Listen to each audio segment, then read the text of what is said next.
Hello दोस्तों, आज मैं यस बैंक की बात करने वाला हूँ। यस बैंक से जुड़े सारे सवालों के जवाब आपको इस वीडियो के अंदर मिल सकते हैं। जिन लोगों ने यस बैंक में निवेश करने का मन बनाया हुआ है या जिनको ऑलरेडी पैसा फंसा हुआ है, ये वीडियो उनके लिए बहुत ज्यादा इंपॉर्टेंट होने वाला है। जैसा कि हमने देखा है स्टॉक मार्केट में सारे स्टॉक्स में हमने अच्छा परफॉर्मेंस देखने को मिल रहा है, लेकिन यस बैंक के स्टॉक में क्यों नहीं मिल रहा है जबकि कोई भी फ्रॉड सामने नहीं आया है। यस बैंक का एनपीए और भी बैंक्स का एनपीए है, लेकिन यस बैंक में ही क्यों नहीं तेजी बन रही है। एक दिन तेजी बनती है, फिर से गिरावट का माहौल हमें देखने को मिलता है। इसके पीछे की अहम वजह क्या है, फ्यूचर में अब हमें यस बैंक को लेकर के क्या रणनीति रखनी चाहिए, क्या प्लानिंग बनानी चाहिए, ये सारी चीजें मैं आज इस वीडियो में कवर करने वाला हूं। चलिए शुरू करते हैं इस वीडियो को और जानते हैं यस बैंक से जुड़ी कुछ अहम बात और यस बैंक में आगे की क्या प्लानिंग होनी चाहिए। मैं सुमित आपका आपके अपने चैनल में बहुत बहुत स्वागत करता हूं। अगर आपने अभी तक इस चैनल को सब्सक्राइब नहीं किया है तो शेयर मार्केट से जुड़ी सारी अपडेट्स को पाने के लिए हमारे चैनल को अभी सब्सक्राइब कीजिए एंड लाइक करना बिल्कुल भी मत भूलिएगा। एक ऐसा स्टॉक जिसका लगभग 32,000 करोड़ का मार्केट कैप है, 32,000 करोड़ से भी ज्यादा का मार्केट कैप है, जो कि एक सेगमेंट में नहीं जबकि saving accounts, current accounts, fixed deposits, recurring deposits, NRI saving accounts, yes first, yes Primia, online banking, net banking services, commercial vehicle loan, construction equipment loans, home loans, affordable housing loans, personal loans, इसके अलावा bike loan, car loan, gold loan, health care, industrial printing loan, yes संपूर्ण micro lab, SIP जैसी तमाम सारी ऐसी schemes हैं, तमाम सारी ऐसी सर्विसेज एंड प्रोडक्ट हैं जो कि यस बैंक प्रोवाइड करता है। देखिए, यस बैंक के बारे में मैं इसलिए बता रहा हूं क्योंकि आपको बेसिक्स पता होने चाहिए, तभी आपको ये चीज कॉन्फिडेंस में आ पाएगी कि आपको यस बैंक में क्या करना चाहिए। इतने सारे प्रोडक्ट एंड सर्विसेज हैं इसको लेकर के। देखिए, किसी भी बिजनेस को या फिर बैंकिंग इंडस्ट्री को ग्रो करने के लिए मेनली दो चीजों पे फोकस करना होता है। एक है उसका रिकवरी किस तरह से हो रहा है और दूसरा है उसका बिजनेस ग्रोथ। सिर्फ एनपीए रिकवर अगर होगा तो बिजनेस ग्रो नहीं करेगा, यस बैंक का स्टॉक नहीं चलेगा। ये गलत फहमी है कि एनपीए आ जाएगा तो फिर यस बैंक आगे बढ़ जाएगा, यस बैंक 400 रुपए हो जाएगा, ऐसा कुछ भी नहीं होगा। यस बैंक को दोनों तरफ से काम करना पड़ेगा। ना ही वो अपनी रिकवरीज को रोक सकता है और ना ही वो अपने बिजनेस मॉडल को, बिजनेस ग्रोथ को कम कर सकता है। तो हम दोनों पहलू पे इसमें आपको के साथ में डिस्कशन करने वाले हैं। सबसे पहले मैंने आपको बता दिया कि इसकी प्रोडक्ट एंड सर्विसेज इस तरह से प्रोवाइड कर रहा है। इसके अलावा भी बहुत सारी हैं। अगर हम इसी में अब देख लेते हैं इसका जो एनपीए का है, तो उसमें रिलायंस का सबसे ज्यादा एनपीए जो कि अनिल अंबानी ग्रुप का है, लगभग 12,800 करोड़ का, एसएल ग्रुप का है, डीएचएफएल का है, आईएलएफएस का है, जेट एयरवेज का है, कैरकर ग्रुप का है, ओम का, रियल्टर्स का है, इसके अलावा रेडियस डेवलपर्स का है एंड सीजी पावर का है। और कई जगह से इनको एनपीए की रिकवरी होती हुई भी दिखाई दी है पिछले टाइम से। और दोस्तों, इनके जो कंपनी वाइज परफॉर्मेंस को अब हम देख लेते हैं। देखिए, 11.6% ग्रोथ है इनकी बैलेंस शीट के अंदर, 2.8% की नेट इंटरेस्ट मार्जिन स्टेबल है, 5.9% का ग्रोथ है इनके डिपॉजिट्स में और 30% से ज्यादा की ग्रोथ है इनके कासा रेशियो में। ये मैंने यस बैंक की ही वेबसाइट से डेटा लिया हुआ है दोस्तों।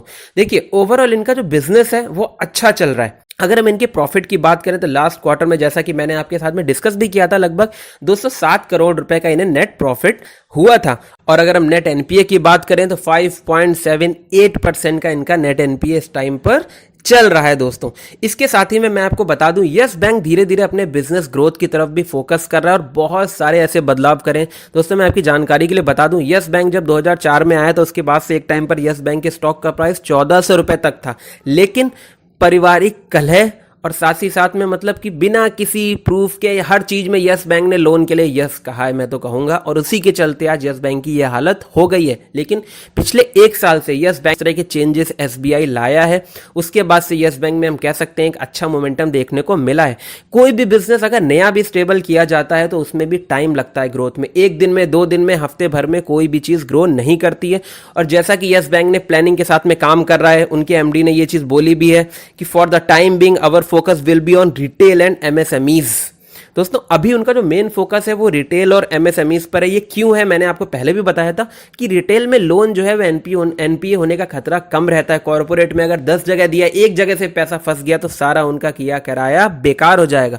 ये हो गई इनकी बिजनेस की बात कि इन्होंने बहुत सारे टाई अप्स कर रखे हैं, टाटा के साथ भी टाई अप कर रखा है, इसके अलावा आदित्य बिरला ग्रुप के साथ में वेलनेस कार्ड्स भी लेकर के आए, बहुत सारी स्कीम्स लेकर के आ रहे हैं, एफडी के ऊपर अट्रैक्टिव इंटरेस्ट रेट भी लेकर के आए।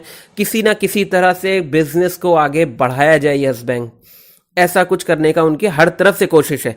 अब हम आ जाते हैं इनके एनपीए के बारे में, थोड़ा सा डिस्कशन कर लेते हैं दोस्तों। एनपीए के लिए बहुत सारी खबरें आ रही थी कि बैड बैंक आ गया है और निर्मला सीतारमण ने अनाउंसमेंट कर दिया। जी हां, आ गया है, लेकिन यस बैंक ने एनएआरसी के लिए अभी मना कर दिया है कि वो अपना जो बैड लोन है वो एनएआरसी को ट्रांसफर नहीं करेंगे।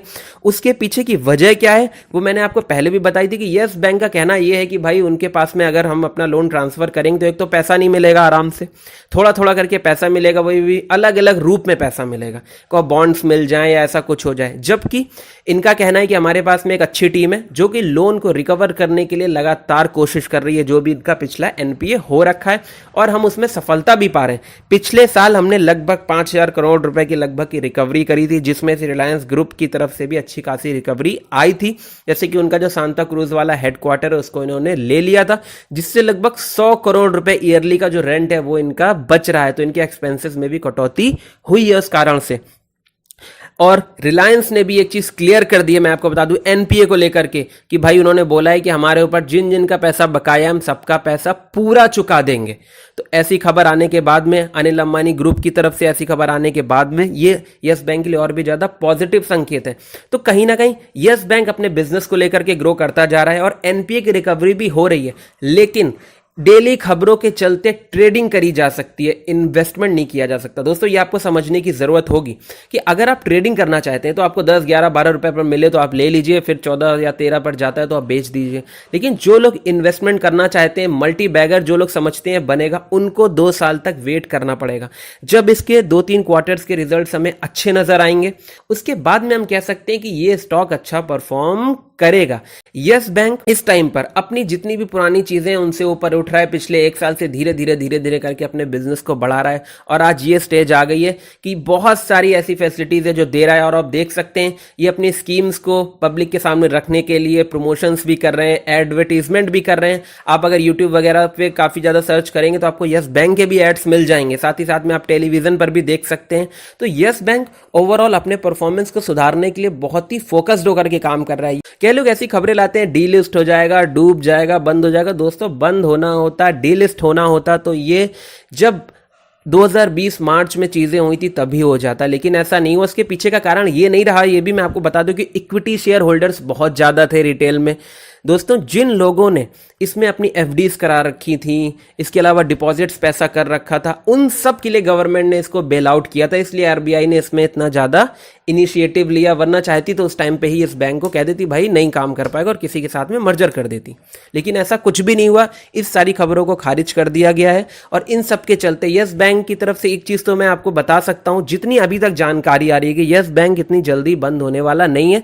और आज की ग्रोथ को देखते हुए इसके स्टॉक के प्राइस में हमें आने वाले टाइम में अच्छा उछाल दिख सकता है, जब इसके क्वार्टर के रिजल्ट्स लगातार अच्छे आएंगे। उम्मीद करता हूं आपको ये वीडियो पसंद आया होगा। बाकी आप कोई भी इन्वेस्टमेंट करना चाहते हैं तो एक बार अपने फाइनेंशियल एडवाइजर से चार्ट वगैरह पर रिसर्च करने के बाद कीजिएगा। अगर आपको ये वीडियो अच्छा लगा है तो हमारी वीडियो को लाइक करना, शेयर करना एंड सब्सक्राइब करना बिल्कुल मत भूलिएगा। Thank you so much for watching this video.